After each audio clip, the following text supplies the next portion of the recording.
Halo, kultivator junior, selamat datang di dunia novel. Mari kita lanjutkan kultivasi berikutnya di Martial God Asura. Bab 6462, Formasi Warisan yang Lebih Kuat. Tuan, apa yang perlu saya lakukan? Jie Mubai bertanya. Dia tahu betul bahwa tidak ada makan siang gratis di dunia, apalagi kekuasaan seperti itu, yang merupakan kesempatan yang bahkan baginya adalah mimpi yang menjadi kenyataan. Terlebih lagi, sekarang, pihak lain tidak hanya memberinya kekuatan, tetapi juga menyelamatkan hidupnya. Di dunia ini, selain anugerah membesarkan seorang anak, anugerah apa lagi yang dapat dibandingkan dengan anugerah melahirkan seorang anak? Pada saat ini, dinding di depan aula menghilang, apa yang muncul bukanlah pemandangan luar, tetapi istana yang lebih besar. Istana itu jauh lebih besar, tetapi juga lebih kosong. Ada juga formasi besar di dalam istana, yaitu formasi warisan. Lebih jauh lagi, sebagai seorang spiritualis alam naga langit, Jie Mubai dapat merasakan bahwa formasi ini mengandung kekuatan yang jauh lebih dahsyat dan pada saat yang sama, jauh lebih jahat daripada kekuatan yang ada di dalam tubuhnya sendiri.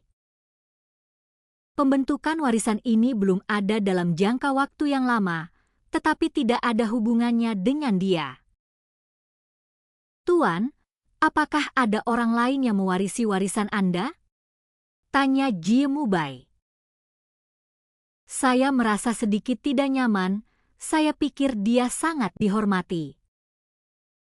Namun kini tampaknya ada yang memperoleh lebih darinya, dan bukan hanya sedikit lebih. Tentu saja ada beberapa ketidakseimbangan, sebab menurutnya, tidak ada seorang pun di dunia seni bela diri yang lebih berkualitas daripadanya. Jangan bertanya apa yang tidak seharusnya kamu tanyakan. Pria yang menyebut dirinya kaisar berbicara, memancarkan kekuatan yang tidak diragukan lagi. Ini salahku karena terlalu banyak bicara. Meski penasaran, Jie Mubai tidak berani bertanya lebih jauh. Dia tahu betul bahwa dia tidak ada apa-apanya dibandingkan dengan laki-laki ini. Pada saat ini, seberkas cahaya muncul entah dari mana, menciptakan celah spasial di ujung kedua istana. Kemudian, sebuah pintu berbentuk aneh muncul, seperti tangga.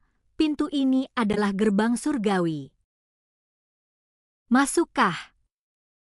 Pria yang menyebut dirinya kaisar berkata. Orang-orang seperti Jie Mubai secara alami dapat merasakan bahwa peran gerbang surga masih merupakan peluang. Ini kesempatan bagus, namun setelah mendengar perkataan pria yang menyebut dirinya kaisar, dia menunjukkan keraguan.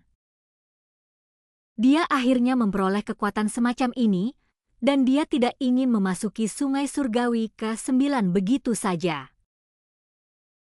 Dia masih punya banyak hal yang harus dilakukan, lagi pula, ada banyak juga peluang di dunia seni bela diri saat ini.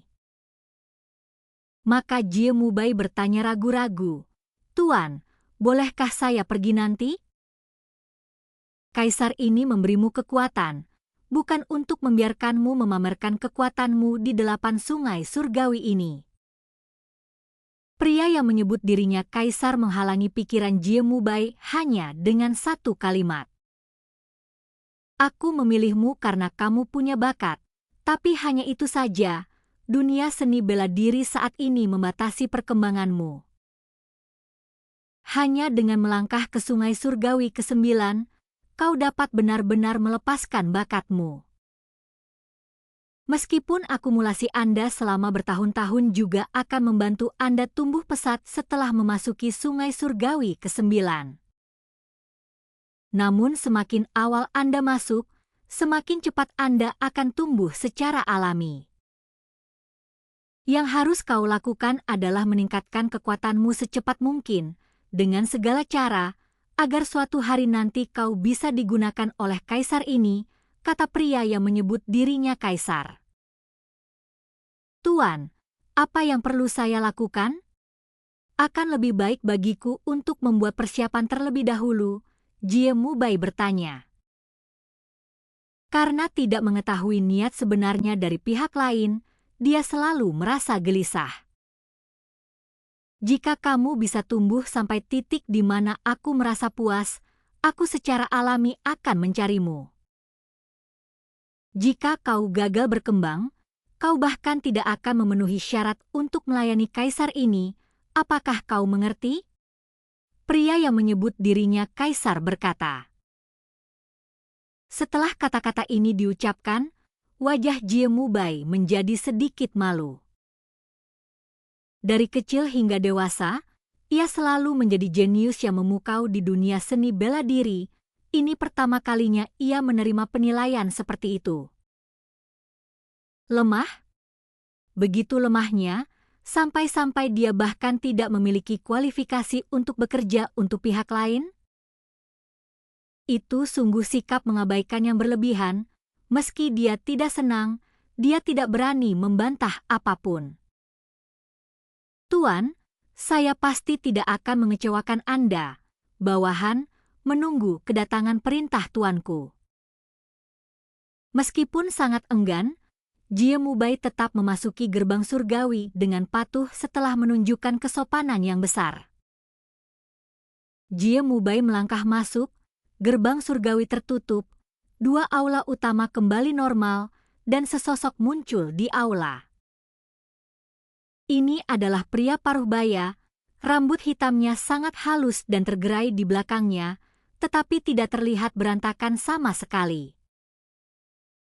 Meski usianya sudah setengah baya, dia masih sangat tampan dan merupakan pria tampan yang langka di dunia. Ia mengenakan jubah putih, jubah itu sederhana secara keseluruhan, tetapi bertahtakan benang emas, memberikan kesan kebangsawanan yang tidak dimiliki dunia fana ini. Namun jika bicara soal kebangsawanan, lelaki paruh baya ini sendiri bahkan lebih mulia lagi. Akan tetapi, tubuhnya bersifat tembus cahaya, artinya ia adalah tubuh jiwa atau bahkan sisa jiwa. Tapi meski begitu, ketika pria itu muncul, setiap gerakan dan gestur akan menarik energi seluruh langit berbintang. Siapa bilang orang jenius tidak bisa muncul dari kalangan orang biasa? Kaisar ini pernah berkata sebelumnya bahwa di antara orang-orang biasa itu, ada banyak orang berbakat yang tampaknya memiliki garis keturunan biasa. Hanya saja mereka tidak memiliki sumber daya, jadi mereka tidak memiliki kesempatan untuk berhasil. Selama Anda diberi sumber daya yang cukup, Anda juga bisa tumbuh menjadi yang terbaik di dunia. Bukankah banyak anak muda berbakat di era ini? Pria itu berbicara, dan suaranya persis seperti suara pria yang menyebut dirinya kaisar. Khususnya ayah dan anak Chu, tidak apa-apa kalau ayahnya memang kuat, tapi putra ini bahkan lebih hebat lagi. Dia tidak hanya mendapatkan asal-usul meridian yang legendaris, dia juga mewarisi sebagian warisan Qin Jiu. Bahkan Dewa Roh bersedia meminjamkannya mata ilahi 3 alam untuk sementara. Sepertinya dia juga telah diakui oleh tanah rahasia 9 surga. Chu Feng, Chu Xuanyuan, saya sungguh menantikan untuk melihat sejauh mana kalian, ayah dan anak, dapat melangkah di era ini. Jika ayah dan anak ini bisa mencapai puncak, itu akan menjadi kisah yang belum pernah ada sebelumnya di dunia seni bela diri. Saat menyebut Chu Feng dan Chu Xuanyuan, raut wajah pria yang menyebut dirinya kaisar itu menunjukkan kekaguman yang mendalam. Pada saat ini dia melihat ke kejauhan lagi, dan di balik wajah yang tenang itu, tatapannya sungguh dapat melintasi langit berbintang dan melihat menembus segalanya. Akhirnya, pandangannya tertuju pada lokasi Presiden Kamar Dagang Prajurit. Itulah Ziling, tempat dia menyendiri, Harta karun di tubuh gadis kecil itu memiliki aura kaisar darah. Dengan fluktuasi aura seperti itu, sepertinya kaisar darah sendiri pasti masih hidup. Lalu King Jiu, apakah kamu masih hidup? Pada titik ini, pria yang menyebut dirinya kaisar mengerutkan kening. Saya tidak tahu apakah itu antisipasi atau kekhawatiran, sulit untuk memahami artinya. Dan kultivasi kita berakhir. Sampai jumpa di cerita berikutnya di dunia novel.